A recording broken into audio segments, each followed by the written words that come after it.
Bayangkan Ibu, saya langsung dapat uang 1.250.000 hanya dari sampah.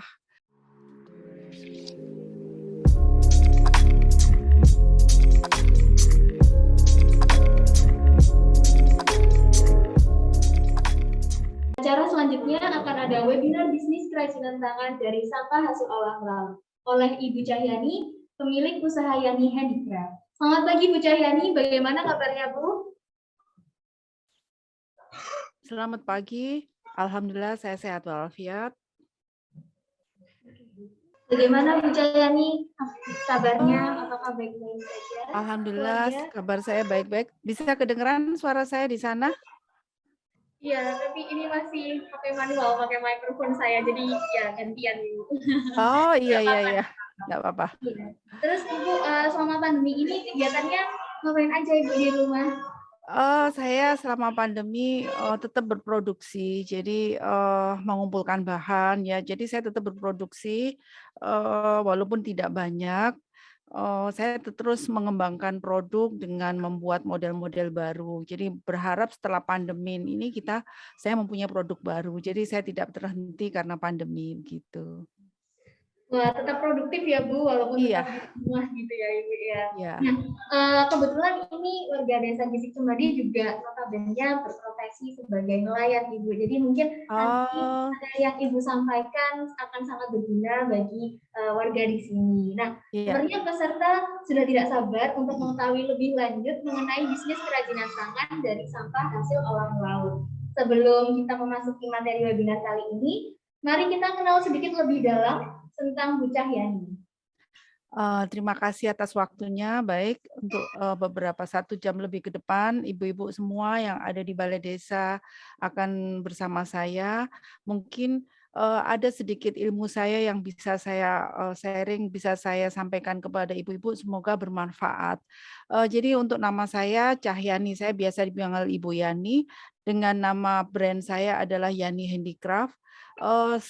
Ini saya memulai usaha dari tidak sengaja di tahun 2012 ya. Jadi saya menemukan sisik ikan itu hanya waktu saya ngantar anak saya sekolah. Kok lihat ada sisik ikan bagus, kemudian ya itu saya kumpulkan, saya buat anting, saya buat ini, saya bagikan, kemudian bertahap-bertahap ya. Jadi akhirnya sampai bisa di titik ini. Itulah yang ingin saya bagikan pengalaman saya kepada ibu-ibu semua.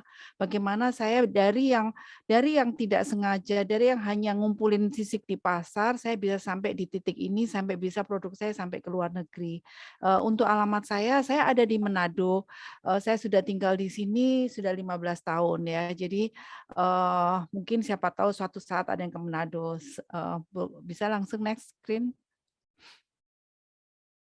Ya, jadi yang seperti saya sampaikan tadi ya, jadi usaha saya itu hanya usaha pribadi ya, sampai sekarang masih usaha pribadi berupa aksesoris. Jadi memang awal itu saya ada membuat beberapa seperti bunga, seperti lukisan, tapi seiring berjalannya waktu saya lebih fokus kepada aksesoris wanita. Jadi saya membuat semua aksesoris wanita mulai dari kalung, anting, bros, tusuk jilbab, cincin, gelang gitu ya. Kemudian, produk saya ini sekarang sudah, ada di toko-toko souvenir, kemudian saya selalu mewakili provinsi untuk pameran-pameran di luar, eee Manado ya. Jadi misalnya di Inacraft, kemudian di kota-kota besar lain dan alhamdulillah ini saya sementara kurasi produk untuk produk saya dikirim ke Dubai. Jadi mudah-mudahan aja kalau tidak ada halangan, saya bisa produk saya sisik ikan ini bisa sampai ke Dubai. Kemudian kalau ibu gubernur berangkat ke luar negeri, jadi produk saya juga dibawa pameran di sana sampai di Jepang, Italia, dan Rusia, gitu. Lanjut. Saya mempunyai kita bicara sebelum pandemi ya, sebelum pandemi saya mempunyai, pekerja itu tapi tidak di rumah. Jadi, 1 orang pengumpul sisik ikan, kemudian saya mempunyai ibu-ibu yang ada di sekitar rumah saya, itu saya libatkan. Jadi, saya kasih model gitu, saya kasih bahan, kemudian ibu-ibu akan store ke saya. Jadi sistemnya mereka store gitu ya, jadi tidak ada di rumah saya, tapi mereka ada di rumah masing-masing memanfaatkan waktu. Gitu. Lanjut, ini, saya menyampaikan bagaimana dari sampah, akhirnya saya bisa menjadi, menjuarai walaupun, tujuan awal saya itu sebetulnya hanya mencari uang ya, bagaimana saya menghasilkan uang dari dalam rumah. Saya tidak anak saya 4 waktu itu masih kecil-kecil, bagaimana saya hanya kerja di dalam rumah tapi bisa menghasilkan uang. Jadi, tujuan utama saya adalah mencari uang. Kalau toh kemudian saya mendapatkan prestasi, saya rasa, itu merupakan bonus buat saya. Jadi tujuan utama saya bukan untuk mencari penghargaan, tapi tujuan saya mencari uang. Tapi dengan mencari uang itu saya kan harus, bagaimana orang suka dengan produk saya, itulah yang, saya selalu tingkatkan, akhirnya saya bisa menjuarai beberapa ini ya, jadi The Best UKM Wow tahun 2016, kemudian, saya menjuarai masih di tingkat Sulawesi Utara, Creative Planner, kemudian dari BRI juga saya mewakili BRI wilayah, ke Jakarta waktu itu BRI Craft, BRI Planner, dan saat BRI Planner ini saya bisa bertemu dengan presiden. Jadi saya bisa bincang-bincang dan itu merupakan apa ya, prestasi tersendiri buat saya bisa ketemu dengan presiden itu hanya karena sisik ikan. Kemudian juga saya juara satu nasional kategori usaha mikro dalam rangka UMKM Award ya. Jadi, buat saya itu prestasi buat saya sendiri, saya bersyukur karena tujuan awal saya sebetulnya bukan untuk mencari, piagam, mencari, piala, tidak. Tujuan saya hanya untuk mencari uang. Tapi, kalau toh saya ternyata mendapat apresiasi dengan, menjuarai beberapa, kompetisi merupakan bonus buat saya, begitu. Lanjut? Oh, masih ada mungkin ya? Ah, ya sudah ya? Untuk nah, saya masih bisa berharap untuk produk saya ini bisa selama ini produk saya memang hanya dibawa untuk pameran, tapi saya berharap suatu saat saya bisa ke luar negeri, bisa pameran, dan saya berharap lebih banyak lagi pengrajin sisik ikan. Kalau perlu diketahui kalau di daerah Sulawesi Utara itu, eee ikannya itu besar-besar ya. Jadi kalau pak kakap itu bisa lebih dari 1 meter, kemudian ada ikan kakak tua, mungkin buat, nelayan di sana mungkin ada juga ya ikan karang ya.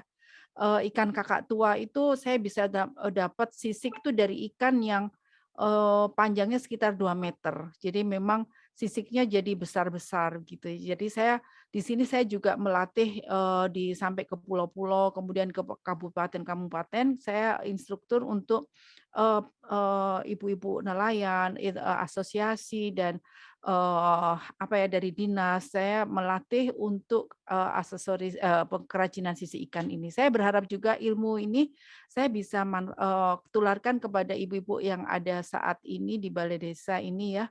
Saya berharap ini bisa menjadikan, apa ya, limbah, sampah yang ada sekitar kita ini bisa menjadikan uang, bisa menjadikan, penghasilan lebih buat ibu-ibu semua di sini, begitu.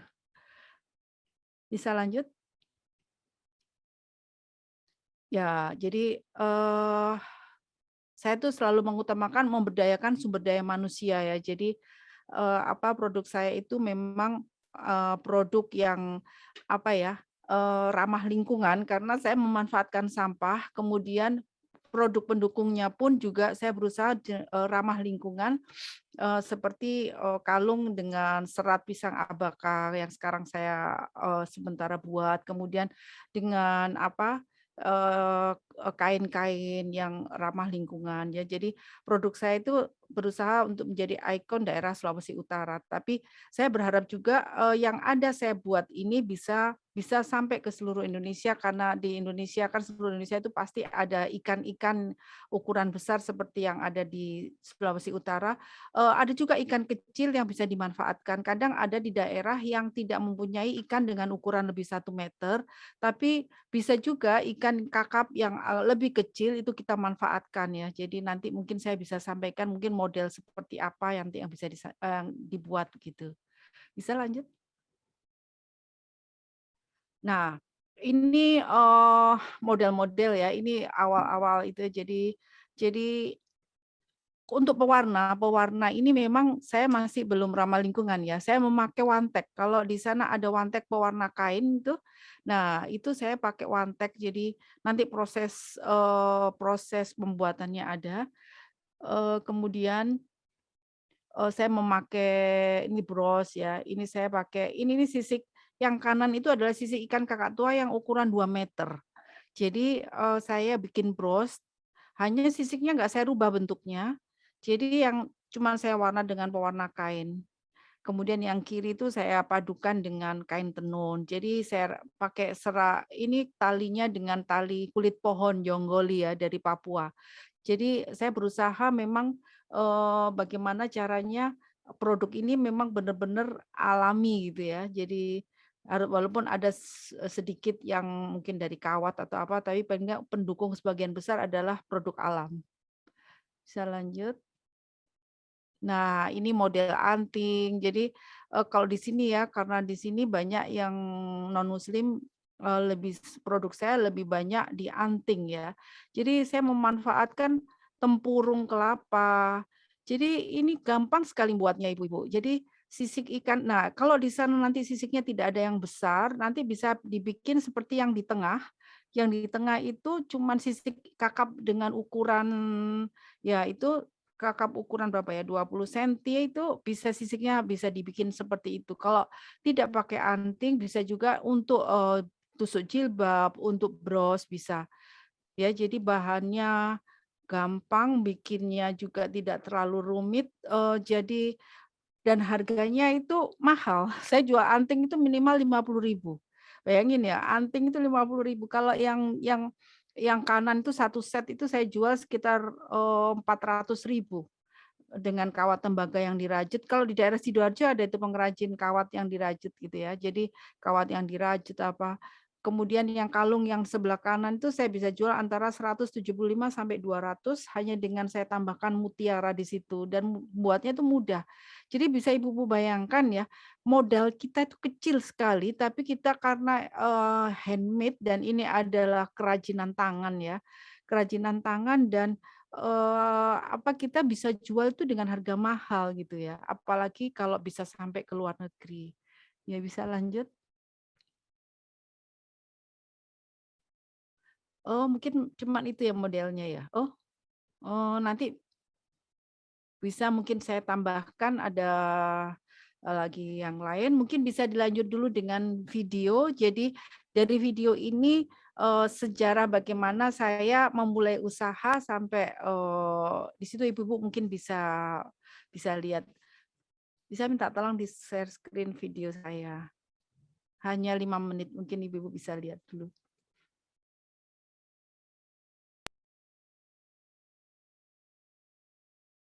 Umat manusia. Desiran angin laut, gemuruh ombak di pantai, disertai sinar matahari yang mulai tampak dari persembunyiannya, tanda pagi akan segera datang. Manusia mulai berjibaku untuk mencari rejeki yang dihamparkan untuk semua insan yang bersungguh-sungguh mencarinya.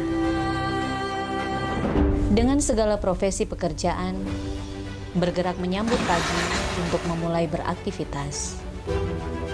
Mereka adalah bukti bahwa manusia saling terhubung satu sama lain dalam lingkaran roda kehidupan. Sektor perikanan adalah kegiatan manusia yang berhubungan dengan pengelolaan dan pemanfaatan sumber daya hayati perairan. Kota Manado dianugerahi sektor perikanan yang berlimpah, mampu memenuhi kebutuhan bagi masyarakatnya, baik di dalam maupun di luar Kota Manado. Berlimpahnya hasil perikanan seperti ikan tidak hanya memberikan dampak positif, tetapi juga dampak negatif. Tidak terkelolanya limbah ikan akan berdampak buruk pada lingkungan. Ibu Cahyani adalah seorang ibu rumah tangga yang tidak biasa. Ia mampu mengubah limbah sisik ikan bernilai ekonomi tinggi dengan seni kreativitas yang dimilikinya. Dalam perjalanannya, ia tidak hanya mengubah limbah, tetapi mampu menginspirasi, memberdayakan, mengedukasi, dan bergerak bersama untuk kemajuan wanita-wanita di sekelilingnya. Inilah kisahnya.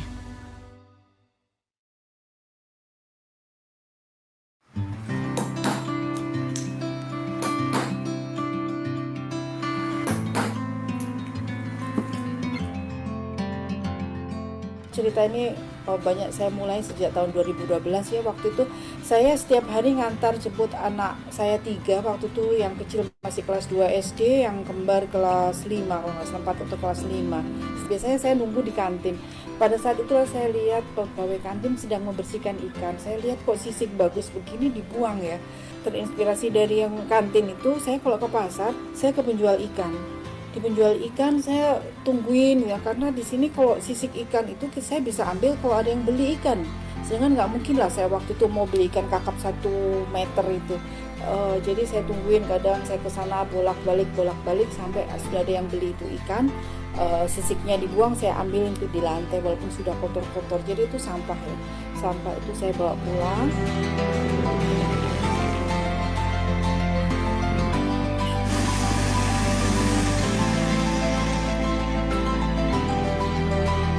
Kemudian saya cuci bersih, saya rendam dengan deterjen semalam. Kemudian saya angin-anginkan, besoknya sudah kering. Dari situlah kemudian sudah bisa saya olah untuk bisa menjadi anting, bisa digelang. Ternyata setelah itu saya agak kewalahan, banyak pesanan. Jadi saya kemudian melibatkan tetangga sekitar, saya melatih mereka untuk membantu saya melayani pesanan dari toko-toko. Saya waktu itu mendatangi Dinas Koperasi Kota Manado. Saya ingin sekali menjadi UKM. Oh ya Ibu, daftar aja namanya bagaimana. Dari situlah berlanjut, kemudian saya dibina oleh Dinas Koperasi Provinsi. Saya sekarang dipercaya untuk menjadi instruktur itu sejak tahun 2017. Saya juga punya sertifikat untuk instruktur. Jadi saya bersemangat sekali bisa menularkan ilmu saya. Saya ingin lingkungan saya juga berhasil. Dari yang saya hasilkan dari sisik ikan ini, banyak materi yang saya dapat, itu yang ingin saya tularkan kepada yang saya ajarkan. Bahan ini adalah limbah. Hanya dengan ketekunan, dengan kesabaran, pasti kita akan dapat hasil. Saya dibina juga oleh rumah BUMN ya. Kemudian dari rumah BUMN juga saya bisa mewakili BRI wilayah untuk BRI Craft. Saya merasakan sekali dengan adanya KUR, saya mendapatkan tambahan modal karena waktu itu saya perlu untuk membeli bahan-bahan lain, bahan-bahan pendukung seperti mutiara, seperti sutra, dan waktu itulah saya mengajukan KUR, saya mendapatkan bantuan dan sejak itu usaha saya lebih meningkat. Ya, kami memperkenalkan produk-produk unggulan dari Kota Manado. Salah satu ini sisik ikan dan itu sudah dibuktikan oleh Ibu Yani. Produknya itu bukan hanya daerah Sulawesi Utara, bahkan juga sampai ke luar daerah, bahkan sampai sudah ke luar negeri. Kemudian tahun 2019 juga bulan Desember saya mewakili rumah BUMN di BRI Trainer di Jakarta. Di situ saya bisa bertemu sama Presiden, diapresiasi produk saya oleh Presiden.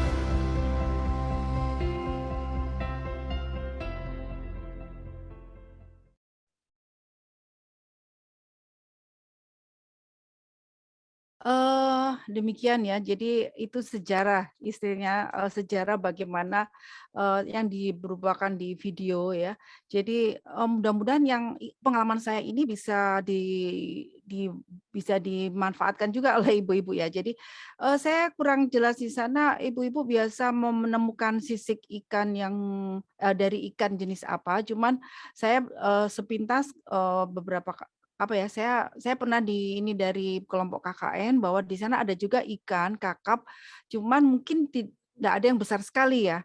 Jadi tapi tidak apa-apa ibu-ibu, yang penting ikan itu adalah ikan laut dalam ya, karena kalau ikan laut dalam seperti kakap dan sejenisnya itu, dia struktur sisiknya itu kokoh. Nah, karena kokoh jadi dia kalau dibuat perhiasan lebih bagus ya. Jadi bukan ikan-ikan darat seperti ikan bandeng dan sebagainya yang sosoknya sisiknya itu kan lebih lentur ya. Jadi diusahakan memang ikan laut dalam, jadi ikan karang gitu ya. Nah, kalau di sana ibu-ibu pernah menjumpai ikan kakap dan sejenisnya, sisiknya itu ya itu harus langsung jangan dibiarkan. Jadi begitu dibersihkan dari ikan, langsung sisiknya itu dibersihkan, dicuci, dan kemudian direndam dengan deterjen. Direndam deterjen semalam. Nah, besoknya itu kalau sudah tidak berbau dicuci sampai bersih. Nah, setelah itu baru diangin-anginkan.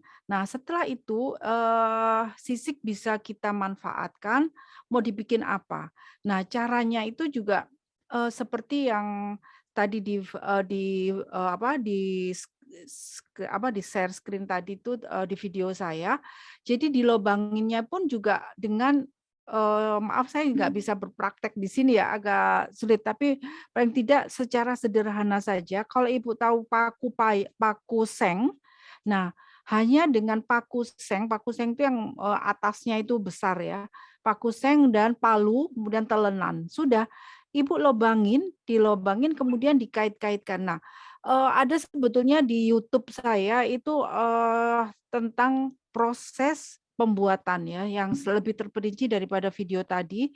Ada YouTube saya, kalau ibu-ibu nanti mau cara pembuatannya seperti apa, ibu cari di YouTube saya Yani Handicraft, kerajinan sisik ikan itu ada. Jadi kalau membuat yang teknik dengan melobangin itu ada di situ, kemudian teknik dengan lem itu juga ada di situ. Jadi intinya bagaimana kita sisik ikan itu harus dibersihkan dengan langsung. Jadi karena kalau kualitasnya tidak akan bagus kalau misalnya habis dibersihkan masih maksudnya habis dikeluarkan dari ikan, kemudian dia didiamkan lama, biasanya di lantai atau apa, sampai besoknya baru diambil, itu hasilnya tidak bagus. Jadi kalau saya itu biasa kalau ke pasar ya, makanya saya harus pagi, karena begitu tukang ikan bersihkan ikan, langsung saya ambil. Karena kalau dia sudah kotor-kotor, besoknya baru diambil, itu kualitasnya tidak bagus. Saya rasa kalau ibu-ibu di sini dekat dengan laut ya, banyak menemukan ikan, banyak menjumpai ikan, langsung dibersihkan aja, kemudian direndam deterjen, kemudian dicuci bersih besoknya dan diangin-anginkan. Kalau mau dengan warna, bisa dengan pewarna tekstil. Nah, itu bahan dasar ya, bahan dasar. Untuk selanjutnya, Ibu bisa sesuai keinginannya Ibu mau dibikin apa. Jadi kalau untuk saya mungkin bisa Mas Pinter itu ada model-model saya yang aksesoris mungkin yang bisa di-share screen ya. Jadi bisa sambil saya jelaskan untuk model karena saya tidak bisa berpraktek di sini. Oh, kalau ini dengan perak. Kebetulan saya bulan November lalu dibiayai oleh Bank Indonesia untuk kursus kerajinan di Bali. Jadi memadukan saya kursus perak ya, pembuatan perak, bagaimana desain perak itu dipadukan dengan sisik ikan. Jadi ini harganya 250.000 Bu, yang panjang ini. Jadi bisa dibayangkan sisik ikan terus sampah, saya bisa jual mahal gitu ya. Ini kalau ini yang perak, mungkin ada yang lanjut? Nah, ini yang sementara ini saya buat ya. Ini dengan ini saya pakai juga. Itu adalah sisik ikan kakak tua dan saya gabung dengan serat pisang abaka. Nah, serat pisang abaka itu kalau di Talaut, di daerah Sulawesi Utara itu ada bahan dasar pembuatan uang dolar. Nah, seratnya itu juga bisa untuk tali kapal, tapi buat saya ini saya bikin tali kalung. Ibu-ibu bisa memanfaatkan yang ada di alam di sana, entah serat pisang biasa atau apa, itu tekniknya saya kurang jelas. Tapi terus paling tidak ibu-ibu sudah bisa membayangkan bahwa apa yang ada di sekitar kita bisa kita manfaatkan untuk dijadikan uang. Dan ini membuatnya juga nggak susah ya. Jadi sisik itu hanya saya gulung-gulung pakai lem tembak, pakai lem lilin saya gulung lagi. Ini saya jual ini baru selesai saya bikin ada 5, saya jual 250.000. Jadi kebetulan kemarin ada acara Ibu Kasat itu di sini ada acara, kemudian saya pamerkan ini langsung beliau pesan 5. Bayangkan Ibu, saya langsung dapat uang 1.250.000 hanya dari sampah. Nah, coba ibu-ibu manfaatkan itu sampah yang ada di sana, bagaimana memanfaatkan limbah itu untuk jadi uang. Jadi paling tidak di sini saya hanya karena kita pelatihannya hanya mungkin 1 jam lebih ya, jadi saya tidak bisa secara terperinci, paling tidak saya hanya membuka wawasan kepada ibu-ibu bahwa limbah yang ada sekitar ibu-ibu itu bisa dijadikan uang. Ya, jadi untuk caranya nanti bisa lihat di YouTube saya.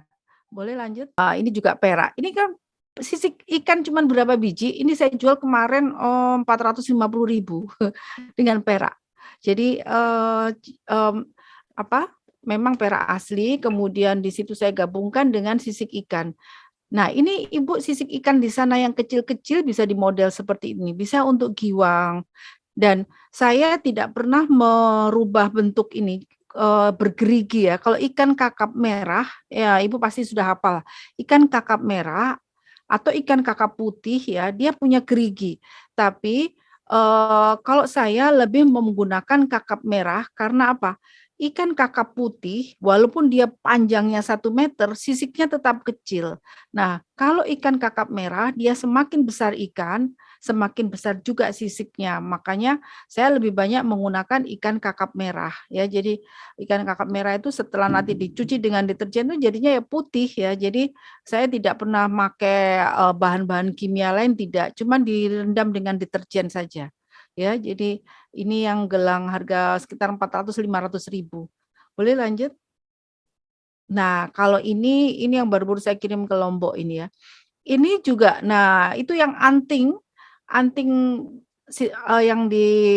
yang berderet-deret itu, anting itu saya harganya 50 ribuan itu anting.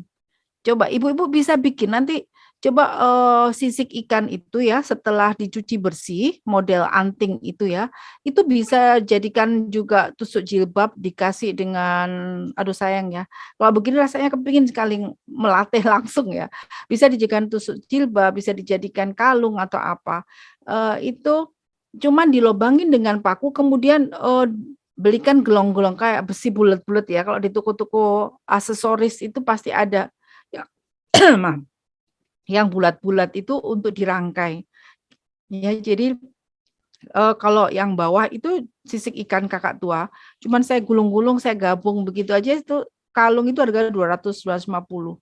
Jadi, memang, kalau kita modelnya, cocok gitu ya, orang cocok mereka biasanya nggak nawar, saya pajang di Facebook, di WA, langsung dia, "Saya mau ini yang baru saya kirim ke Lombok." Bisa lanjut?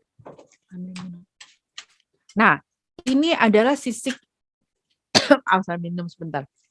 Ini adalah sisik ikan kakak tua yang besar. Sisiknya yang sebelah kiri itu, Ibu.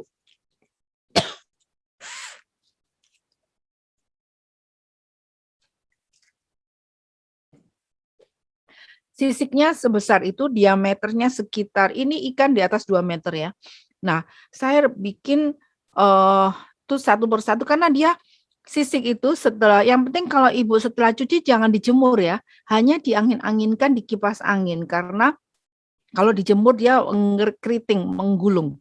Nah, ini walaupun tidak saya jemur, hanya saya angin-anginkan, sisik ini tetap menggulung. Supaya rata saya bakar satu-satu pakai korek itu, Ibu. Jadi supaya rata baru saya bentuk menjadi bros. Ya, jadi ini ada pesanan kemarin, ini saya jual 100.000 bros. Padahal itu sisik berapa biji? Cuman sisik 3 biji. Nah, itulah keunggulannya kalau kita, kerajinan tangan ya. Kerajinan tangan kalau saya menilai, harga dari kerajinan saya adalah tingkat kesulitannya, seberapa besar tingkat kesulitannya, seberapa lama saya bikin. Semakin lama saya bikin dan semakin sulit, itu saya akan jual lebih mahal. Jadi memang, kalau dipikir HPP, harga pokok produksi, kita akan sulit ya, karena, harga pokok produksinya cuma berapa sih sisik ikan jas saya mungut, paling apa, paling lem. Nggak sampai lah 10.000 kali ya. Jadi kenapa saya bisa jual sampai 100.000 karena yaitu kerajinan handmade ya. Lain kalau Ibu mau bikin kerupuk misalnya, ikannya dibikin kerupuk misalnya, itu HPP harus ada harga pokok produksi, ikannya berapa, tepungnya berapa, ininya berapa, gasnya berapa, ini berapa, baru ketemu lah. Oh saya harus jual sekian sekilo. Nah itu bisa. Tapi kalau untuk kerajinan nggak begitu kan, nggak mungkin lah ini saya jual 20.000 karena apa? Bikinnya lama, kemudian juga tingkat kesulitannya juga tinggi begitu. Bisa lanjut? Nah, ini juga yang masih dengan perak. Ya, jadi kalau satu set ini saya jual 500. Jadi lanjut. Nah, kalau ini mungkin ibu-ibu nanti bisa memanfaatkan yang ini ya. Ini saya pakai tali agel. Agel gampang, di sana banyak tali agel ya. Tali agel kemudian memang harus punya lem tembak. Jadi itu sisik cuman saya gulung di lem dicampur gitu ya, baru digantung-gantung. Ini saya jual 175 sampai 200.000. Bayangin Bu, itu sisik berapa biji sih itu? Cuman saya tambahin mutiara. Mutiara di sana di Sidoarjo banyak yang bisa apa pengrajin-pengrajin ya. Saya punya teman pengrajin di sana yang dia juga jual mutiara-mutiara begitu. Jadi cuman saya gabung bagaimana desain, memang perlu desainnya seperti apa. Terus pewarna juga. Kalau pewarna ini saya masih tetap pakai pewarna kain. Jadi memang kalau untuk ramah lingkungannya memang masih kurang ya. Saya mencoba dengan pewarna alam masih belum bisa bagus masuk sampai ke dalam. Mungkin dan nanti adik-adik dari perikanan ini mungkin bisa menemukan. Boleh lanjut? Nah, ini juga lebih mudah. Ini kalung saya jual 250.000.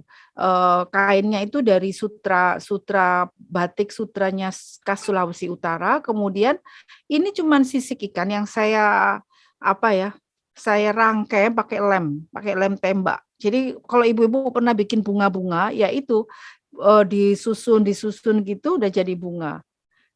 Lanjut. Nah, ini yang tadi pakai sisik ikan kakak tua ini.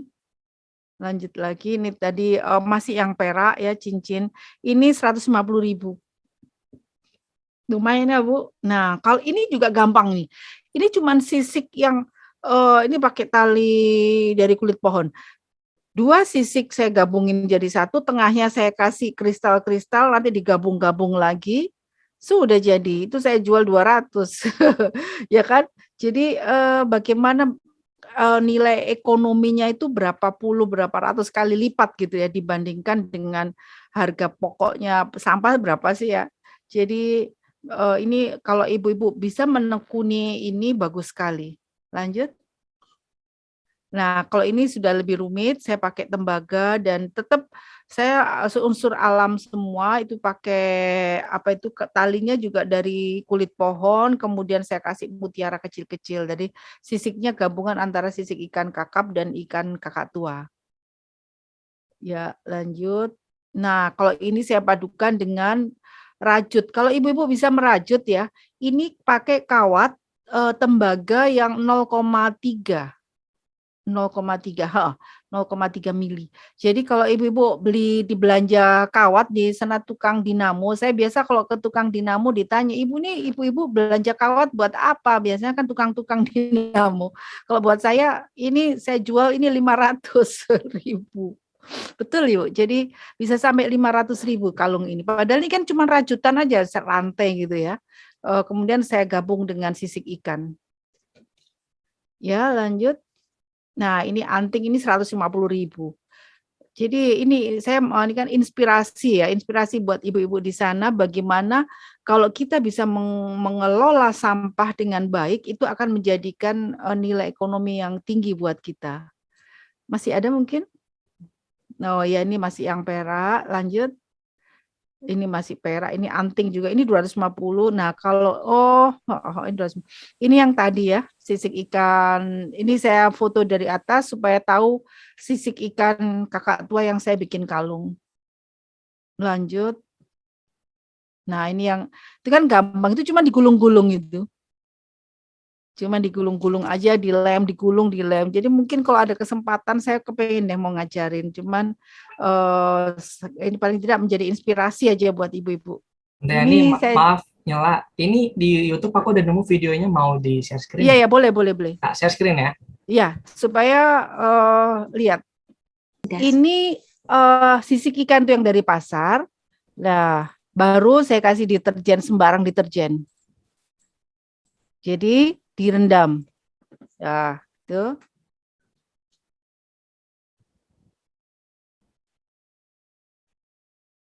Jadi dicuci bersih baru direndam.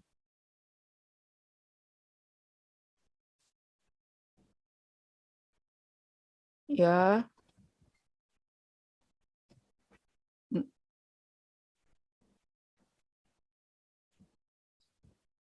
Ini waktu mau acara apa ini harus pakai bahasa Inggris, jadi makanya dibikin bahasa Inggris.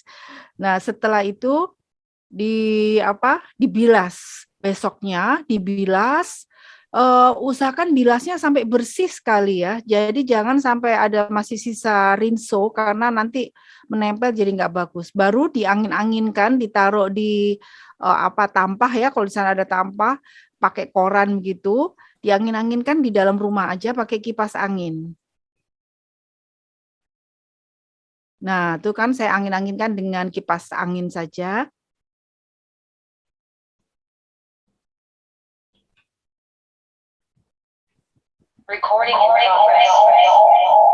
Nah, ini kan sudah kering.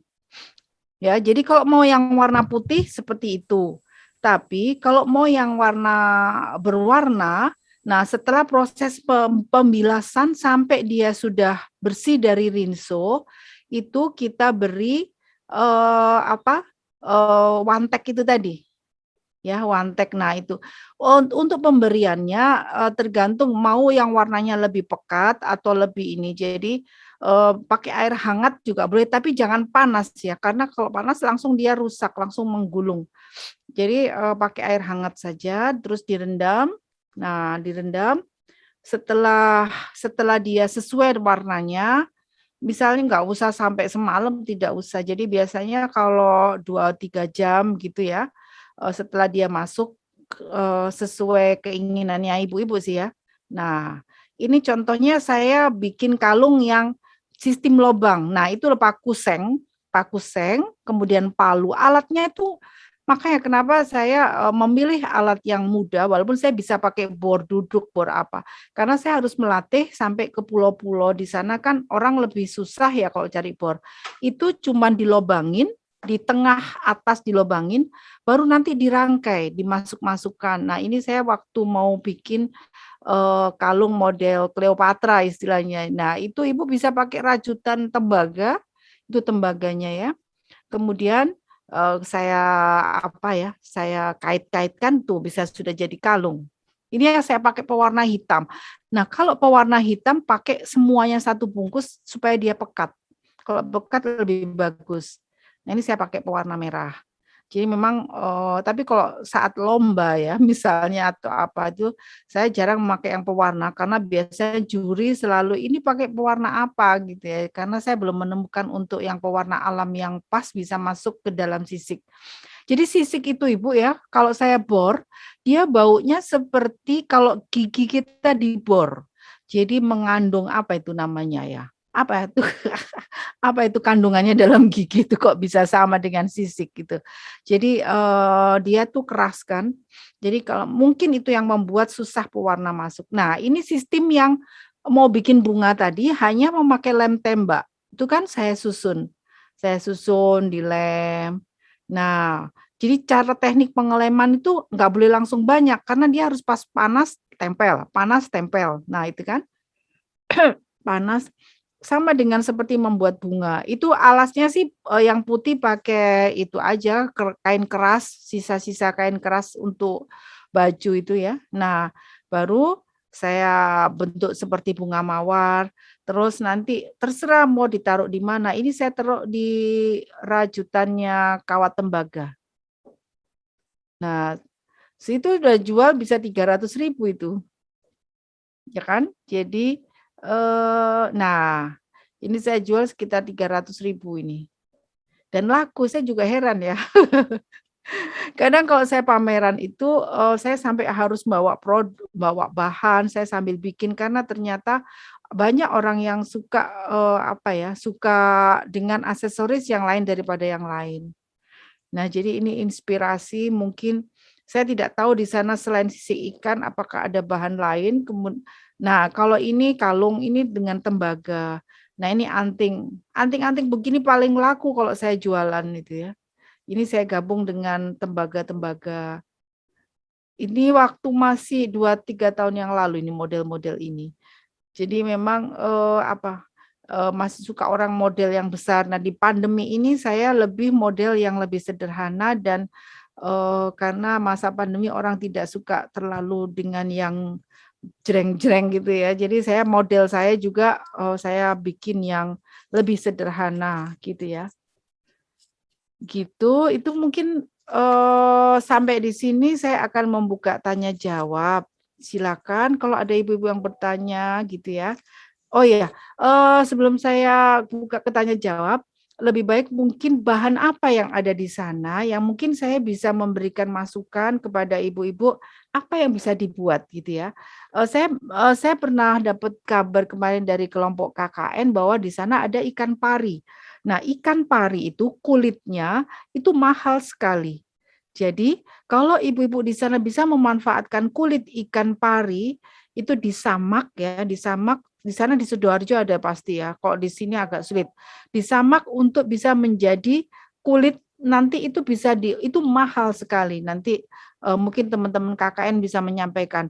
Kemudian selain ikan pari ada lagi jenis ikan-ikan besar yang mungkin bisa dimanfaatkan kulitnya itu menjadi bahan nanti seperti kulit bisa untuk gelang, bisa untuk dompet gitu ya. Jadi kalau begitu saya buka aja tanya jawab, mungkin ada masukan dari ibu-ibu mau pengen bikin apa gitu, silakan.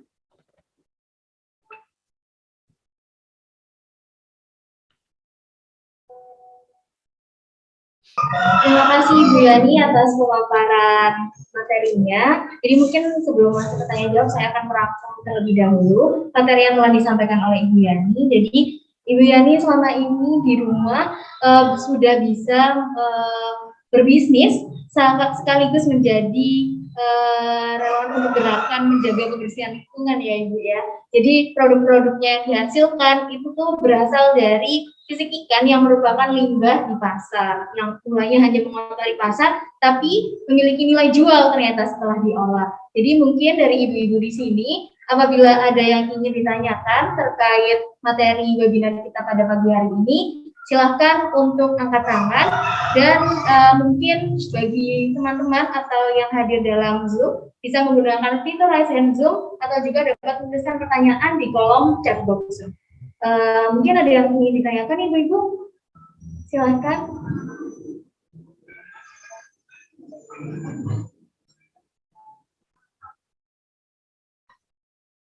Oh iya, silahkan. Gak bisa nyala. Bisa nyala.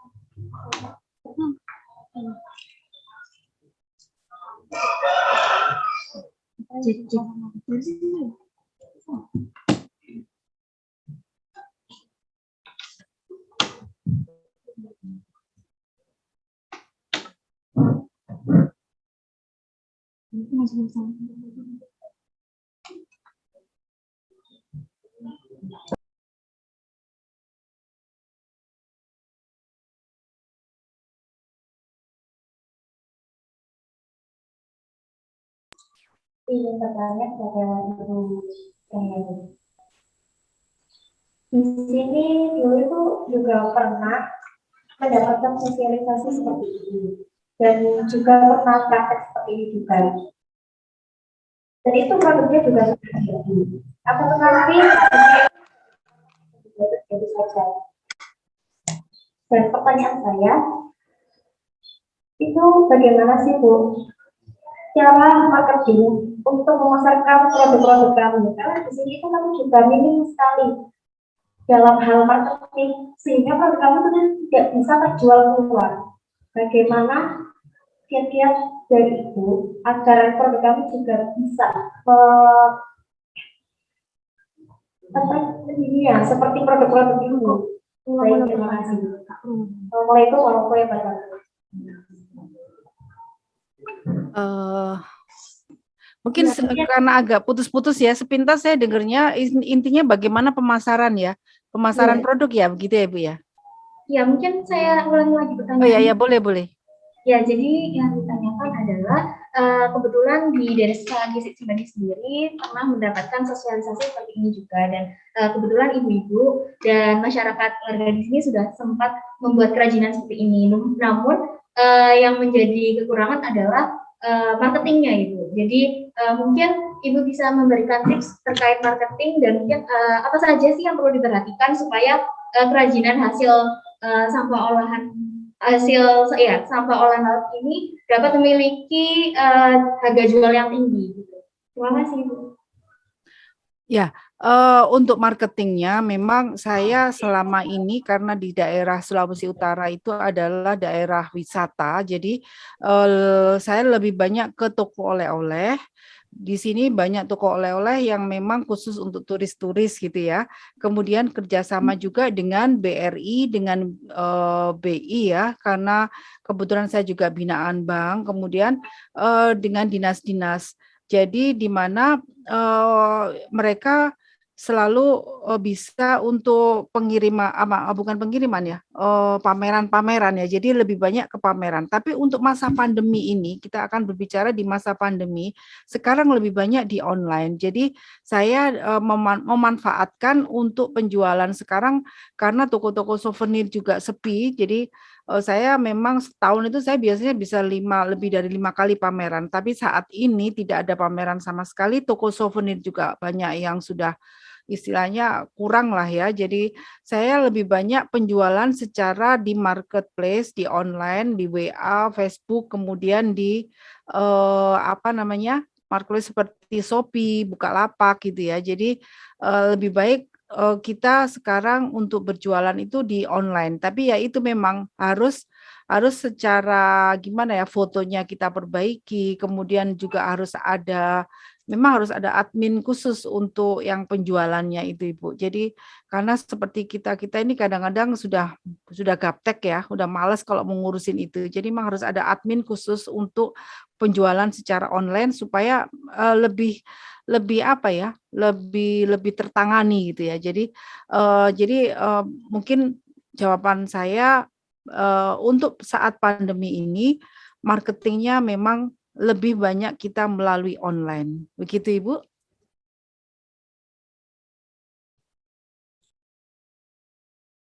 Mungkin ya. Sebentar, Ibu, ada yang mau menanyakan.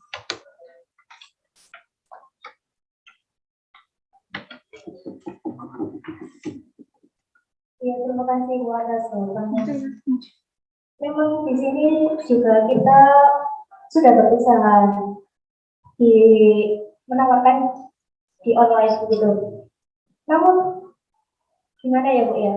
Kan persaingan dagang di pasar yang besar itu sangat susah. Gimana kita tuh bisa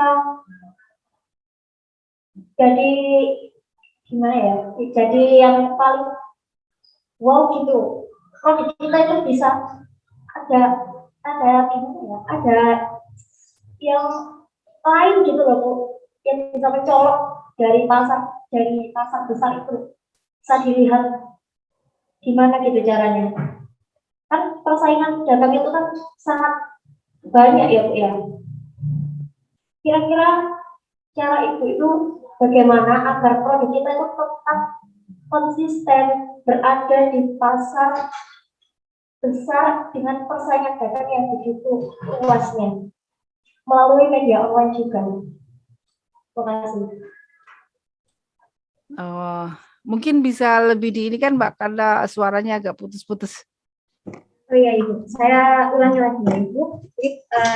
Jadi tanggapannya adalah jadi bagaimana produk yang dipasarkan oleh warga desa Gisi Cemandi ini dapat bersaing dengan produk-produk dari luar seperti itu. Apalagi mengingat marketplace adalah kita tidak hanya bersaing dengan mungkin warga Indonesia saja, tapi ada produk-produk dari luar negeri juga. Nah, itu bagaimana caranya tetap bisa bersaing dengan produk-produk yang lain.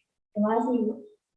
Terima kasih, saya bisa nangkap. Jadi itu untuk persaingan dengan itu karena kita lebih menitik beratkan produk kita itu dengan produk yang alam, produk alam dan handmade. Jadi kenapa produk saya bisa sampai ini sekarang ini yang tadi yang dengan serat pisang abaka dan sisik kakak tua, sementara sudah lolos kurasi di Jakarta, sementara untuk kurasi untuk dikirim ke Dubai.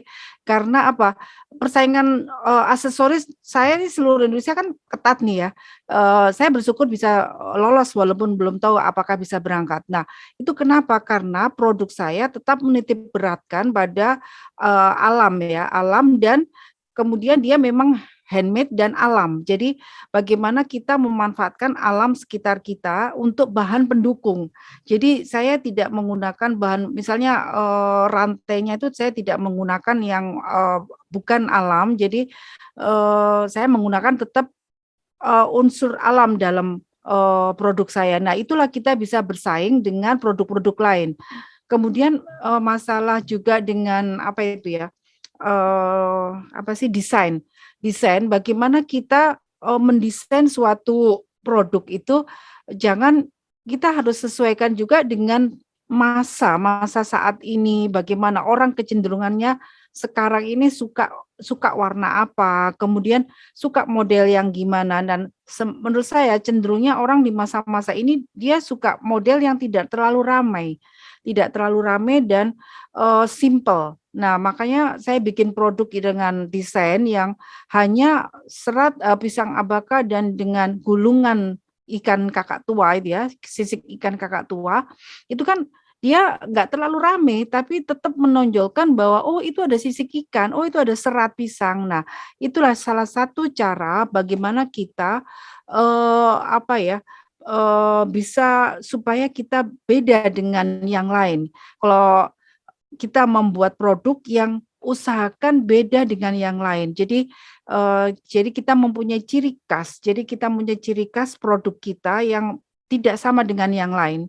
Saya rasa itu kita akan mempunyai keunggulan sendiri supaya kita bisa bersaing di pasar global. Jadi karena pasar global akan menilai juga tentang desain ya, tentang warnanya seperti apa. Jadi seperti itu Ibu. Atau bisa begitu Ibu jawaban saya atau mungkin ada yang lagi ditanyakan?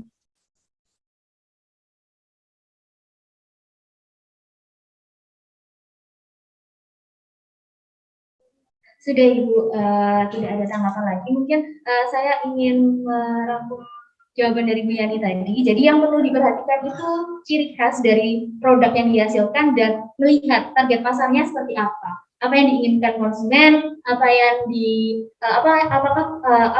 ada apa saja permasalahan yang ada di target pasar kita dan UMKM menjawabnya. Seperti itu ya Bu ya. Ya, mungkin bisa lanjut saja. Apakah ada pertanyaan lain, Ibu? Apakah ada yang ingin ditanyakan?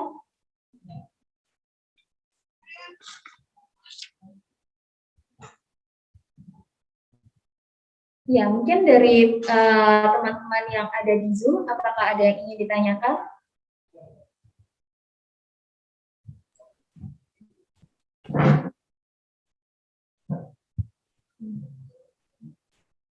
Mau tanya Bu Yani.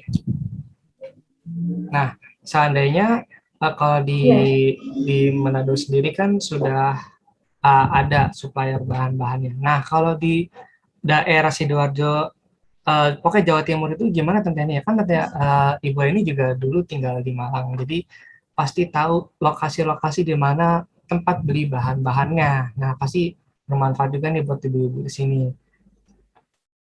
Maksudnya gimana tadi? Beli bahan pendukungnya ya? Iya, kayak kawat atau tali dinamo. Nah, itu gini, saya pernah kemarin udah kasih ke Mas Pinter ada tuh, kalau di Sidoarjo banyak gitu ya. Kalau saya lebih sekarang belanja lewat online, ada yang memang dia jual bahan-bahan pendukung. Saya rasa kalau ibu-ibu di Sidoarjo itu ada, ini Sidoarjo kan ya? Gresik apa Sidoarjo nih? Sidoarjo. Nah, Sidoarjo itu ada teman saya itu dia karena di Sidoarjo banyak yang jual bahan-bahan pendukung aksesoris. Tapi kalau mau beli secara online itu saya sudah pernah kasih apa itu ya waktu itu Mas Pinter ada ya? ada itu alamatnya secara online. Jadi kita tinggal, oh saya mau beli kawatnya ini, saya mau beli gelong-gelong ini, mau pengaitnya ini tuh sudah tinggal kita daftar aja, kemudian nanti belanja online. Sekarang saya lebih ke online. Saya biasanya kalau saya ke Jakarta saya belanja di ASMK. Nah, karena sudah setahun lebih, hampir 2 tahun nggak pernah ke ASMK, jadi saya belanjanya secara online untuk bahan-bahan pendukung. Nah, mau nanya lagi nih Tante Yani, berhubungan juga Ya, dengan ibu-ibu yang tadi nanya nih. ya.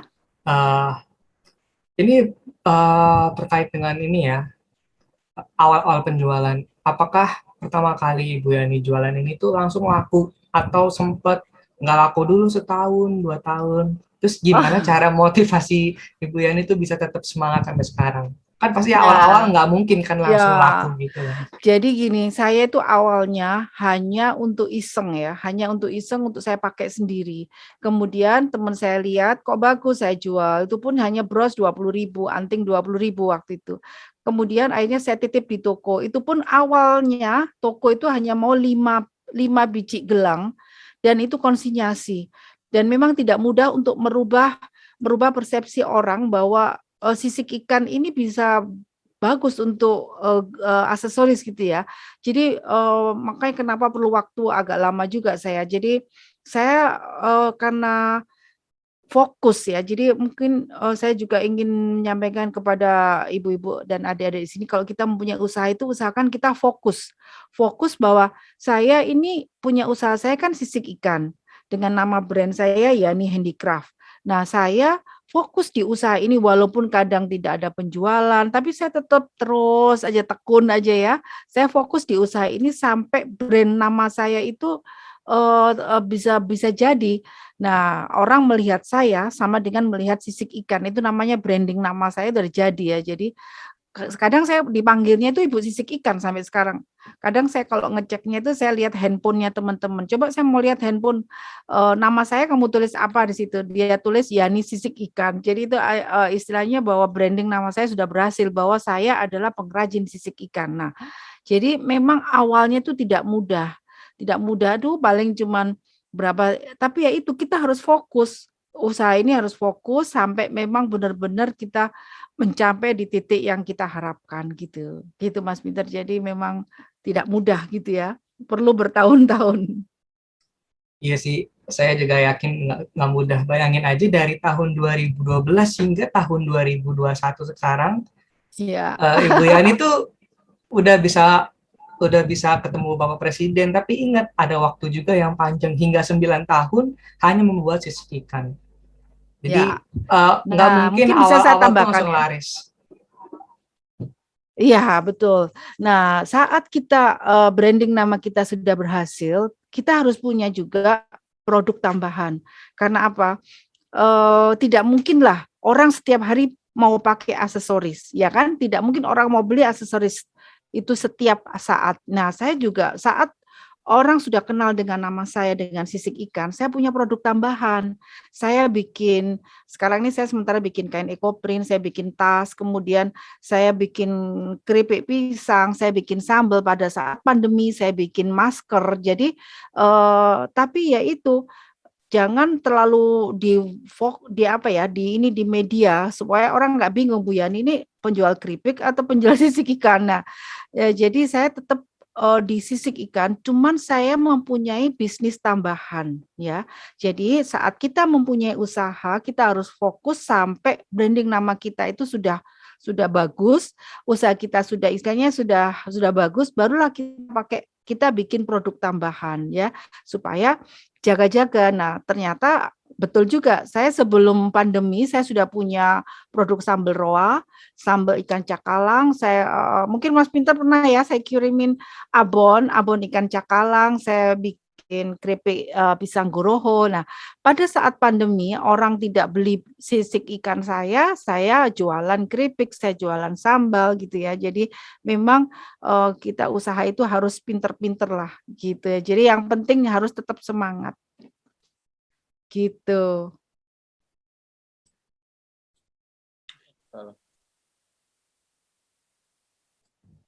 Ya, mungkin dari Pinter ada yang mau ditanggapin lagi terkait. Udah cukup Oke. memotivasi.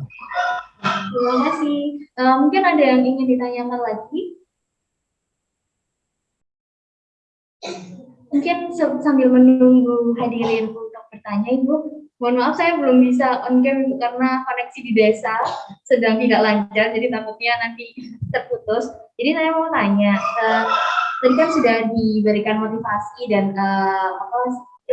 sedikit kilas balik perjalanan Bu Yani selama kurang lebih 9 tahun ya Ibu ya dalam merintis usaha ini. Nah, kira-kira modal utamanya apa ya Bu untuk merintis usaha UMKM UMKM untuk pengrajin hasil olahan sampah laut ini?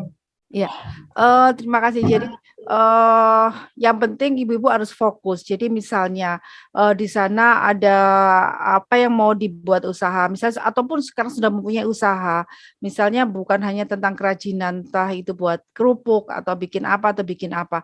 Fokus aja dengan usaha yang menurut ibu itu adalah usaha ibu yang terbaik.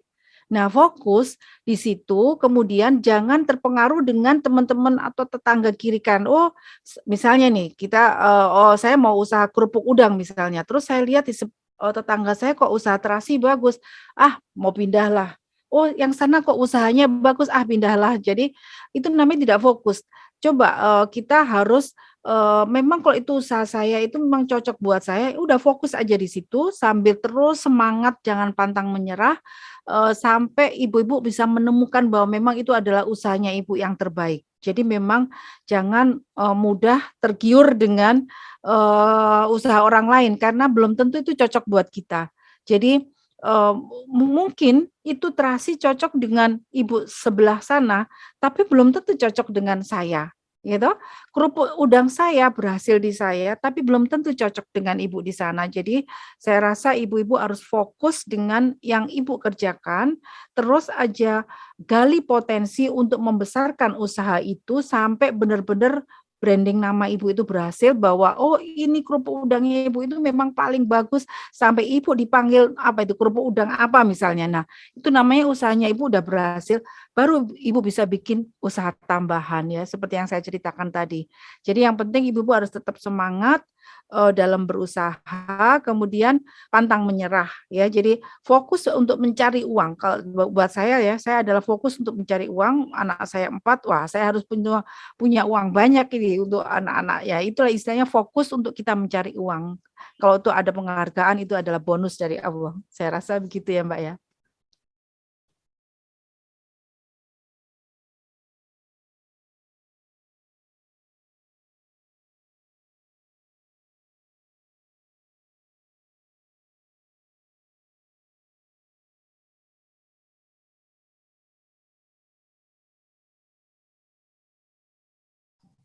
Iya Ibu, terima kasih. Mohon maaf ini sedikit ada delay di balai desa, jadi ya.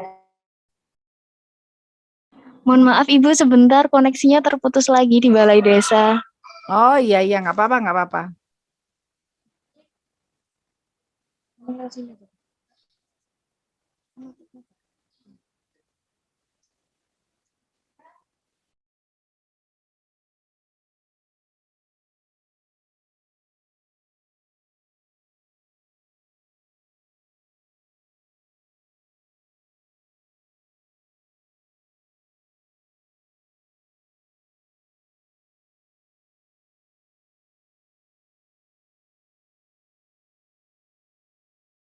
Halo, apakah suara saya terdengar? Dengar. Ya, terima kasih Bu Yani atas jawabannya. Jadi mungkin pertanyaan saya sekaligus menutup sesi webinar kita pada siang hari ini. Jadi mungkin nanti boleh minta link YouTube-nya Bu Yani ya, Ibu dikirimkan ke Pinter. Jadi nanti akan kami sebarkan ke warga desa Fisik Cimandi. Mungkin nanti ada informasi lebih lanjut yang pengetahuan terkait bagaimana cara mengolah hasil sampah olahan laut itu menjadi aksesoris seperti itu. Nah, tadi juga ada beberapa tips dari Bu Yani untuk mulai bisnis UMKM, yaitu yang pertama kuncinya adalah kita harus konsisten dan tekun untuk menjalani bisnis tersebut. Kemudian harus mengetahui ciri khas apa sih yang ingin kita jual untuk produk-produk yang kita tawarkan dalam bisnis kita. Kemudian yang terakhir adalah mengetahui pasar, target pasar kita tuh siapa? Apakah mereka dari generasi Z, generasi milenial, seperti apakah kesukaan mereka, keunikan mereka, dan kemudian apa sih yang sedang mereka pertanyakan saat ini, dan UMKM akan mencari solusinya. Dan kemudian itu saja yang dapat saya ringkas untuk webinar kali ini. Nanti materi dari Bu Yani akan saya sampaikan juga kepada warga desa Semadi. Mungkin akan ada pertanyaan lebih lanjut. Nanti mungkin bisa langsung menghubungi Bu Yani. Kemudian ini Bu, terima kasih Bu Yani atas hari ini. Semoga kita dapat saling berbagi pengetahuan lagi di lain kesempatan. Ya, aduh, terima kasih. Saya juga terima kasih loh sudah diberi kesempatan. Senang sekali bisa memberikan materi kepada ibu-ibu di sini, juga kepada adik-adik KKN. Saya terbuka kalau misalnya masih ada yang kurang atau bagaimana, saya akan dengan senang hati untuk menjawab. Terima kasih, saya juga udah dapat sertifikat ini. Ya Ibu, terima kasih banyak. Mungkin nanti juga ada sedikit tanda terima kasih yang akan kami kirimkan ke Bu Yani. Nanti Pintar akan follow up lebih lanjut ya Ibu ya. Ya. Nanti ada kalung yang saya bikin, nanti saya kirim ke Pintar ya, untuk supaya ada bayangan di sana, gitu. Terima kasih, sampai ketemu semuanya. Assalamualaikum warahmatullahi wabarakatuh. Salam sehat selalu. Terima kasih Bu Yani. Mungkin ini ada sesi foto sebentar sama dengan Iya, boleh. Teman-teman yang ada di Zoom bisa on videonya. Ini dipandu sama Peter ya, DDD. Ya. Ya. Saya mulai ya, foto bersama. Ibu-ibunya bisa lihat ke kamera ya.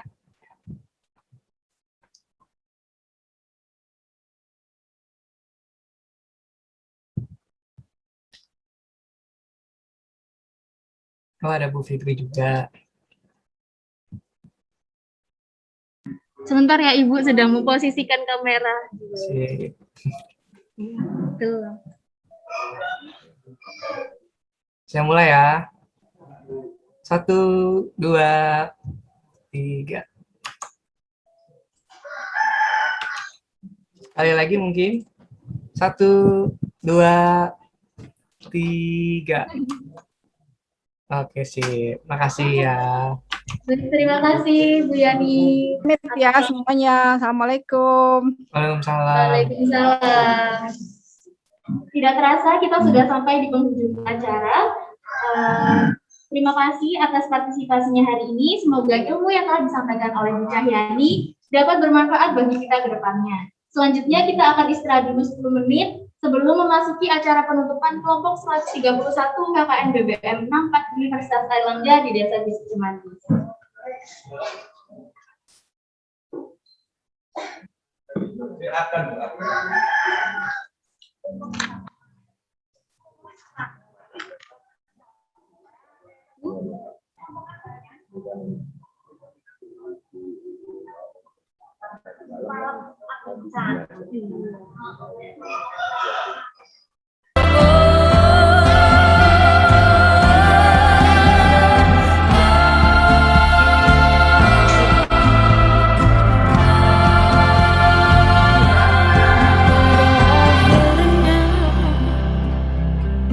Ini semua hanya Jadi kita akan istirahat 5 menit untuk menunggu Bapak Kepala Desa bersiap-siap untuk sambutan juga. Dan kita lanjutkan untuk penutupan.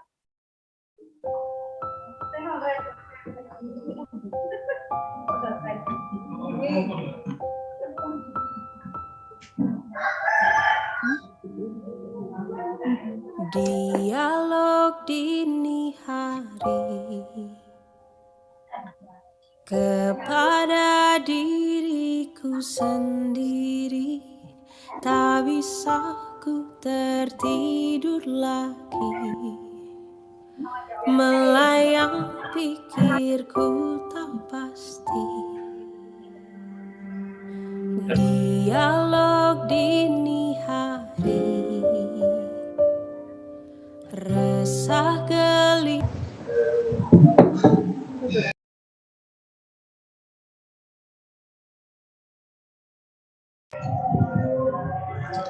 Jadi, selain itu, mungkin minta tolong kepada teman-teman ya, bisa di full screen.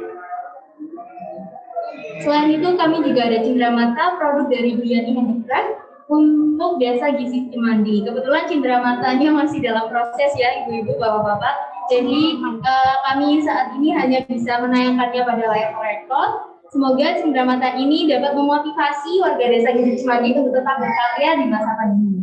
Tidak terasa sudah 2 minggu kami telah diberikan kesempatan untuk berkegiatan di Desa Gizi Cimandi. Terima kasih atas kesempatan yang diberikan kepada kami untuk berproses bersama dengan orang-orang hebat di Desa Gizi Cimandi. Semoga kita dapat bertemu dan bekerjasama di lain kesempatan, Pak, Bu. Setelah acara ditutup, akan ada sesi foto bersama, sehingga hadirin sekalian dimohon untuk tetap di tempat. Sebelum kita akhiri acara hari ini, marilah kita berdoa untuk agama dan keyakinan masing-masing. Berdoa, dipersilakan.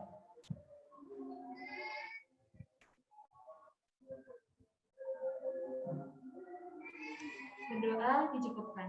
Saya Nuri selaku MC dan perwakilan kelompok 131 pamit undur diri. Sampai jumpa di lain waktu.